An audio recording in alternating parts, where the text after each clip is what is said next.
Well, we were discussing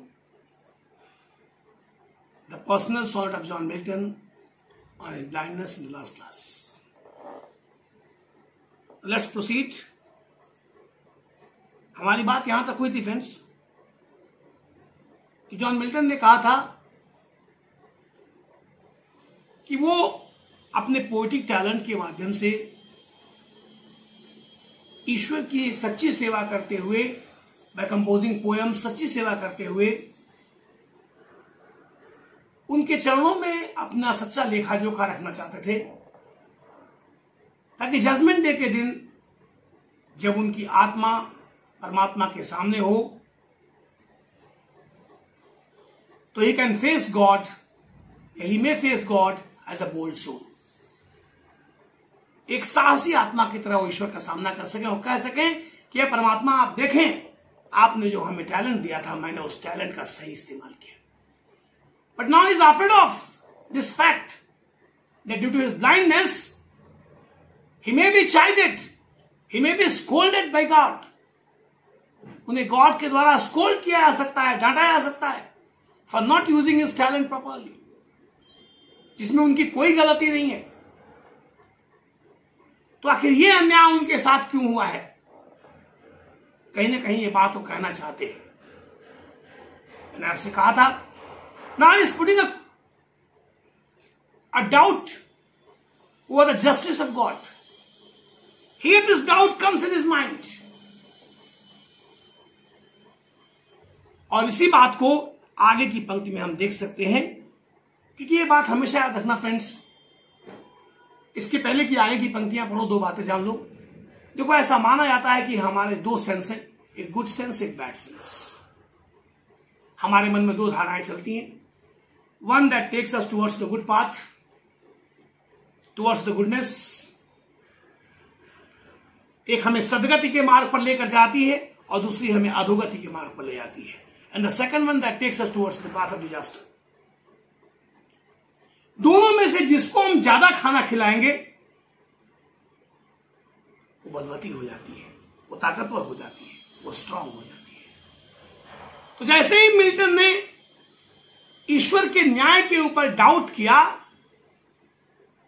as he put the question mark over the justice of God कि क्या परमात्मा ने सही किया उनके साथ, तुरंत उनके बैड सेंस को मौका मिला और उन पर हावी होता है अगली लाइन्स में जो आपके सामने आ रही है। देखिए, लेस्ट ही रिटर्निंग चाइल्ड। कहीं ऐसा ना हो कि लौटते समय या लौटने के बाद ईश्वर उन्हें चाइल्ड करे, डांटे फटकारे, यहां तक की बात हुई है। देखिए क्या कहते हैं, तो उनका बैड सेंस उन पर हावी होता है और कहता है कि मिल्टन क्यों चिंता करते हो। Dot means does God exact day labour. क्या ईश्वर उम्मीद कर सकता है, डिमांड कर सकता है, एग्जैक्ट डिमांड कर सकता है डे लेबर, दिन के परिश्रम की, लाइट डिनाइड, लाइट से मरहूम करके, आंखों की रोशनी छीन के। अर्थात उनका बैड सेंस उनसे कहता है कि हाउ कैन गॉड डिमांड, या who has given the right to God to demand day labour from you when he has taken away your eyesight. ऐ मिल्टन, क्यों चिंता करता है? जब ईश्वर ने तेरी आंखों की रोशनी छीन ली, फिर वो दिन में तुझसे किसी कार्य को करने की एक्सपेक्ट कैसे कर सकता है, डिमांड कैसे कर सकता है, उम्मीद कैसे कर सकता है? ये देखिए बैड सेंस है जो इस पंक्ति में बोलता है। आई फॉन्डली आस्क, फॉन्डली फुलिशली, मैं मूर्खतापूर्ण ढंग से प्रश्न पूछता हूं। अर्थात मिल्टन एक भक्त हैं, उनकी सोल एक भक्त की है, इसलिए वो महसूस कर रहे हैं कि क्या हो रहा है, गलत हो रहा है। ये बुदबुदाहट जो उनके मन से निकल रही है, जो मर्मर निकल रहा है, ये वास्तव में नेगेटिव थॉट है, ये वास्तव में उनका पॉजिटिव सेट ऑफ माइंड नहीं है, ये वास्तव में उनका गुड सेंस नहीं है, ये बैड सेंस है जो उनसे ये बात कह रहा है। लेकिन तत्काल, बट पेशेंस मतलब धैर्य, टू प्रिवेंट, रोकता है दैट मामा, उस बुदबुदाहट को। कौन सी बुदबुदाहट? डॉट गॉट एग्जैक्ट लेवल लाइट नाइट। लेकिन धैर्य की भावना आगे बढ़कर उसे रोकती है। सून रिप्लाइज, और वो उत्तर भी देती है। देखिए, धैर्य उत्तर नहीं दे सकता। धैर्य क्या है? पेशेंस। क्या किया गया? पर्सोनिफाइड। यहां पर्सोनिफिकेशन फिगर्स ऑफ स्पीच है फ्रेंड्स, आप देख सकते हैं। तो यहां पर धैर्य की जो भावना है, पेशेंस जो है, वो पर्सोनिफाई किया गया है। तो but patience to prevent that मामा, सोन रिप्लाइज। ये पेशेंस क्या है? वास्तव में गुड सेंस है। नाउ फ्रेंड्स, तत्काल उनकी गुड सेंस उनके ऊपर हावी होता है, बैड सेंस से लड़ता है और गुड सेंस विजयी होता है और कहता है शांत हो जाए मिल्टन, कहां परेशान हो गया तू है। But patience to prevent that मामा सून रिप्लाइज, वो पेशेंस या धैर्य की भावना उस मामा को उस रोकती है और उनसे उत्तर देती है। क्या कहती है? गॉड डॉट नॉट नीड, ईश्वर को कोई जरूरत नहीं है। Doth not need, does not need, ईश्वर को कोई आवश्यकता नहीं है। आइदर मैन्स वर्क, या तो न तो वो ईश्वर से कोई काम चाहता है और इज ऑन गिफ्ट्स, और न ही उसे उसकी किसी स्पेशल गिफ्ट्स की कोई मदद चाहिए। न तो ईश्वर किसी इंसान से किसी प्रकार का कार्य चाहता है, neither he wants any work from any human being, nor he wants any special thanks for all those gifts which God has given to any human being. उसे गिफ्ट्स के बदले में भी कुछ नहीं चाहिए और नहीं उसे संसार में किसी इंसान से कुछ काम चाहिए। वो क्या कहता है? हु बेस्ट, जो सबसे अच्छे ढंग से सर्वश्रेष्ठ ढंग से बिया मतलब झेलता है, हिज उसके द्वारा दिए गए माइल्ड योग माने छोटे मोटे कष्टों को, माइल्ड हल्के फुल्के योग मतलब कष्ट डिफिकल्टीज, जो ईश्वर के द्वारा दिए गए छोटे मोटे कष्टों को आसानी के साथ झेलता है, दे सर्व हिम बेस्ट, वे ही लोग ईश्वर के सच्चे सेवक हैं, उसकी सच्ची सेवा करते हैं। फ्रेंड्स, अब यहां देखिए, मैंने आपसे कहा जो उनका बैड सेंस है वो उनके ऊपर हावी होता है और उनसे कहता है क्या सोच रहा है मिल्टन, डॉट गॉड एग्जैक्ट लेवल light in night means dot God means does God exact demand, expect कर सकता है, डिमांड कर सकता है। तो dot God exact day labour, दिन में परिश्रम करने की, यानी क्या वो तुझसे उम्मीद करता है कि तू दिन में परिश्रम करेगा, तुझसे दिन में परिश्रम करा सकता है जब उसने तेरी आंखों की रोशनी तुझसे छीन ली? क्या अधिकार बनता है परमात्मा का कि वो तुमसे कहा है मिल्टन तू दिन में काम कर, जब उसने तुम्हारे आंखों की रोशनी छीन ली? इस अन्याय के बाद वो कैसे उम्मीद कर सकता है कि तुम दिन में काम करोगे? ये बैड सेंस है। कहते हैं आई फॉन्डली आस्क, मैं मूर्खतापूर्ण ये प्रश्न करता हूं। मूर्खतापूर्ण क्यों कह रहे हैं? क्योंकि उन्हें पता है जो वो कह रहे हैं वो सही नहीं है, इसके बाद भी उनके मन में यह भाव आ रहा है। लेकिन तत्काल बट पेशेंस, लेकिन धैर्य की भावना जो गुड सेंस के तौर पे आई है, but patience that prevent his मामा, जो उनके इस मामा को, इनकी इस बुदबुदाहट को रोकता है, सून रिप्लाइज, जल्दी ही उत्तर देता है। आपसे कहा पेशेंस यहां क्या है? पर्सोनिफाइड है। धैर्य के भाव, धैर्य का भाव एक भाव है, वो उत्तर नहीं दे सकता, तो पेशेंस को क्या किया गया? पर्सोनिफाई किया गया। But patience to prevent that मामा सून रिप्लाइज, वो क्या कहता है? शांत हो जाए Milton, just have patience my dear, What's wrong has happened to you? Why are you thinking like this? तुम ऐसे क्यों सोच रहे हो? God doth not need either man's work. ईश्वर को न तो इस संसार में किसी इंसान से किसी काम की आवश्यकता है, nor his own gifts, और न ही उसने उसे उन तमाम खूबसूरत उपहारों के लिए जो उसने संसार के लोगों को दिया है, हमसे कोई स्पेशल थैंक्स चाहिए और उनके बदले में कोई काम चाहिए। God neither wants any man, any work from anyone, nor he wants any special thanks or anything for all those precious gifts which he has given to us.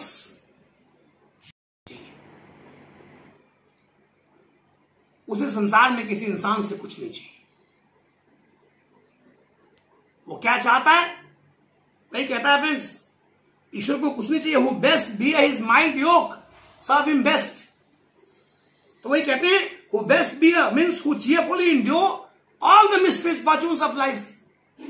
परमात्मा सिर्फ यही चाहता है कि इस संसार में चलते रहो और इस जीवन पथ पर जो छोटी मोटी दिक्कतें मिलती हैं उसे आराम से बियर करो, उसके लिए कोई कंप्लेन मत करो, उफ न करो। जो ऐसे लोग होते हैं जो इस प्रकार चलते हैं, दे सर्व हिम बेस्ट, वो उसके सच्चे सेवक है, उसकी सच्ची सेवा करते हैं। Means all those people who keep going on the way of life without complaining for all those minor difficulties, which are coming in the way of life, they serve him best. वो उसके सच्चे सेवक हैं, वो परमात्मा की सच्ची सेवा करते हैं। छोटी मोटी तकलीफों के लिए उफ नहीं करते, शिकायत नहीं करते। भाई कहते हैं कि who best bear his mild yoke, who cheerfully endure the misfortunes of life and take it as the will of God, उसे ईश्वर के विल के तौर पर लेते हैं। वो उसके सच्चे सेवक है, वो उस परमात्मा के सच्चे सेवक है। That's why this is the most important thing that is important here. ऐसी बात को यहां उन्होंने समझाने का प्रयास किया है इन पंक्तियों के माध्यम से। इस प्रकार फ्रेंड्स, गुड सेंस मिल्टन के अंदर से उस डाउट को निकालता है कि परमात्मा उससे कुछ कराना चाहता है। God never demands any work from any human being of the world, क्योंकि हमारी हैसियत ही नहीं है कि हम कुछ कर पाएंगे। तो neither he wants, or you can say neither does he want any work from any human being, nor he demands any special thanks for whatever he has given to us, for all those precious gifts which he has given to us. He only wants that we should keep going on the path of life, and we should always bear patiently all the misfortunes, all the minor difficulties which are coming in the way. If we are living like this, we are serving him best. Yeah, we are the best sons and daughters of God. Now the next lines. Friends, the last lines, most important lines, head state से भी आता है और इस kingly से भी आएगा, दोनों जगह से आ सकता है। मोस्ट इंपॉर्टेंट पैरा है आपके बोर्ड के लिए, मोस्ट इंपॉर्टेंट लाइन है इस साल के लिए, ध्यान दीजिएगा। His state is kingly. अब जो गुड पेशेंस है, जो गुड सेंस है फ्रेंड्स, वो गुड सेंस अपनी बात को और ज्यादा पुख्ता करता है और कंफर्म करने के लिए बात कर रहा है वो, और कंफर्म करने वाली कंडीशन में बात करता है। वो कह रहा है हिज स्टेट इज किंगली। ईश्वर का भी एक साम्राज्य है और वो उस साम्राज्य का राजा है, लेकिन वो सामान्य राजा नहीं है, वह संसार के सभी राजाओं का राजा है, सम्राटों का सम्राट है। हिज स्टेट इज किंगली, तो ये an empire, but that is not a normal empire. He is the king of all the kings and lord of all the lords of the world. He is the master of the masters and king of all the kings, emperor of all the emperors. So its state is kingly.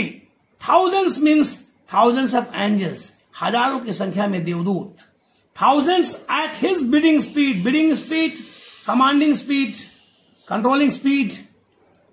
तो ईश्वर के आदेश देने की रफ्तार पर ही हजारों की संख्या में देवदूत उसके आदेश को पूरा करने के लिए बैठे रहते हैं। और वो क्या है, उनकी बला की स्पीड है, वो ईश्वर की तरह ही ईश्वर के आदेश को जैसे ही मिला पलक झपकते ही पूरा करने की स्पीड रखते हैं। अद्भुत ताकत है उनकी।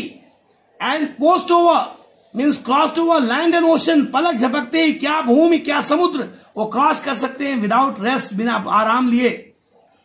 तो सवाल यह है कि जब ईश्वर के पास एक इंसान की शक्ति से, एक इंसान की ताकत से कई हजारों गुना, लाखों गुना अधिक ताकतवर देवदूत हैं जो उसकी कमांडिंग स्पीड पर ही उसके आदेश को पूरा कर सकते हैं, पलक झपकते ही क्या भूमि क्या समुद्र को पूरा कर सकने का की सामर्थ्य उनमें सक्षमता है, तो भला वो परमात्मा एक सामान्य इंसान से कोई काम क्यों कराएगा।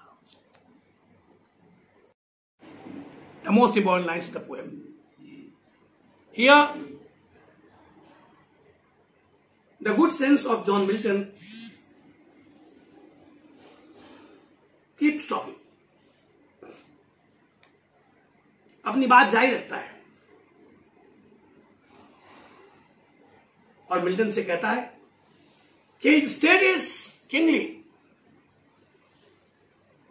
Means God is also like a king. He is also a very, because the biggest empire.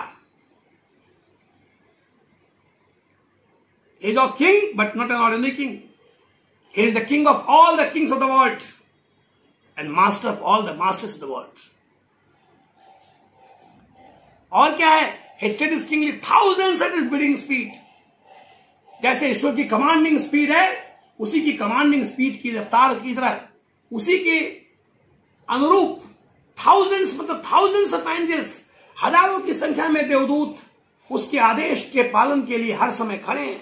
Thousands of angels are always standing before him to obey him, to obey his orders. हजारों की संख्या में देवदूत हर समय परमात्मा की के हुजूर में खड़े हैं, उसके आदेश को मानने के लिए खड़े. तो कहते थाउजेंड एट बिडिंग स्पीड.